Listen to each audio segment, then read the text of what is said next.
സ്നേഹമുള്ളവരെ, കഴിഞ്ഞ വീഡിയോകളിൽ പറഞ്ഞതിൻ്റെ തുടർച്ചയായിട്ട് പരിശുദ്ധ കുർബാനയെക്കുറിച്ച് തന്നെയാണ് ഇന്നും പറയുവാനായി ആഗ്രഹിക്കുന്നത്.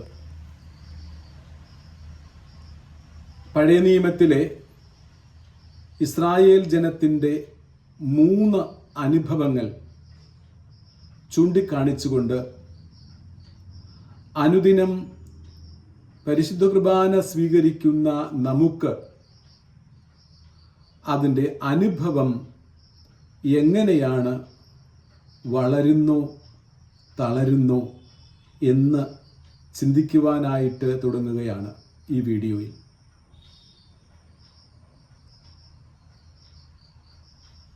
പഴയ നിയമത്തിലെ പ്രതീകങ്ങളെക്കുറിച്ചും സംഭവങ്ങളെക്കുറിച്ചും കുർബാനയിലേക്ക് വിരൽ ചൂണ്ടുന്ന വ്യക്തികൾ, സംഭവങ്ങൾ, വസ്തുക്കൾ എന്നിവയെക്കുറിച്ച് നാം കഴിഞ്ഞ വീഡിയോകളിൽ ചിന്തിച്ചിരുന്നു.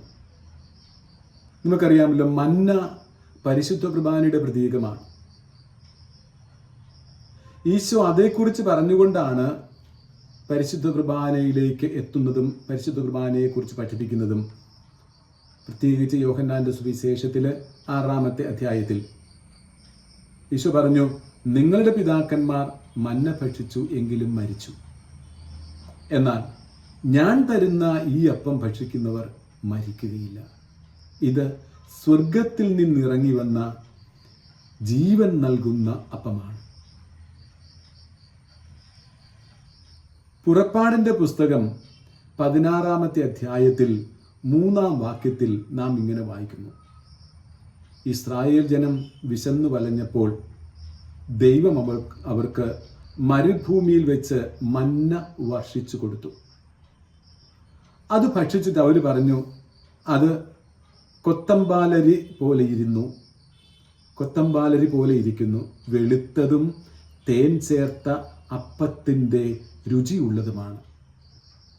ആസ്വാദ്യതയുടെ മൂർധന്യ അനുഭവമായിരുന്നു അവർക്കുണ്ടായിരുന്നത്. രുചിയുടെ നിറവായിട്ട് അവർക്കത് അനുഭവപ്പെട്ടു.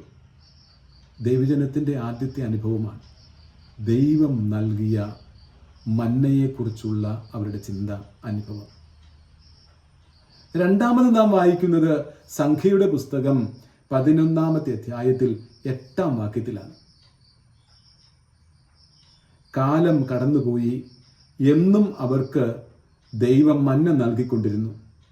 അവർ കുറേയൊക്കെ ശേഖരിച്ച് തിരുകല്ലിലോ ഉരലിലോ പൊടിച്ച് അതുകൊണ്ട് അവർ അപ്പമുണ്ടാക്കി.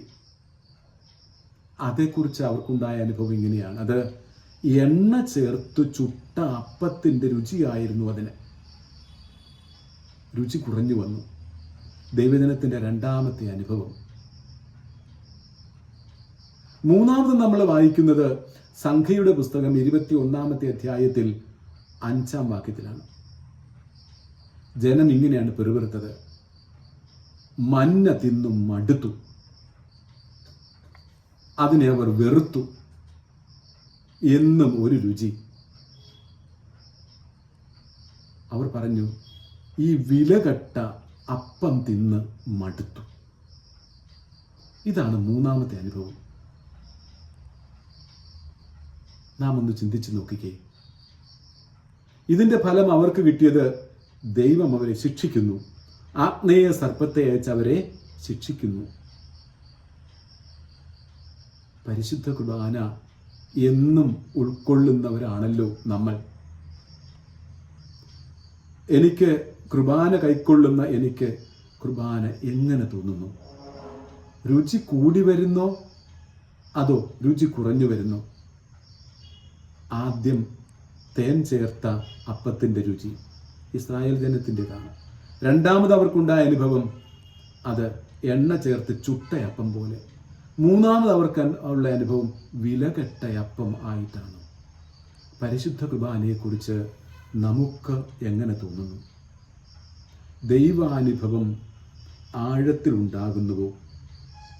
എന്തു മനോഭാവത്തോടെയാണ് കുർബാനയിൽ നാം ആയിരിക്കുകയും അവനെ നാം സ്വീകരിക്കുകയും ചെയ്യുന്നത്?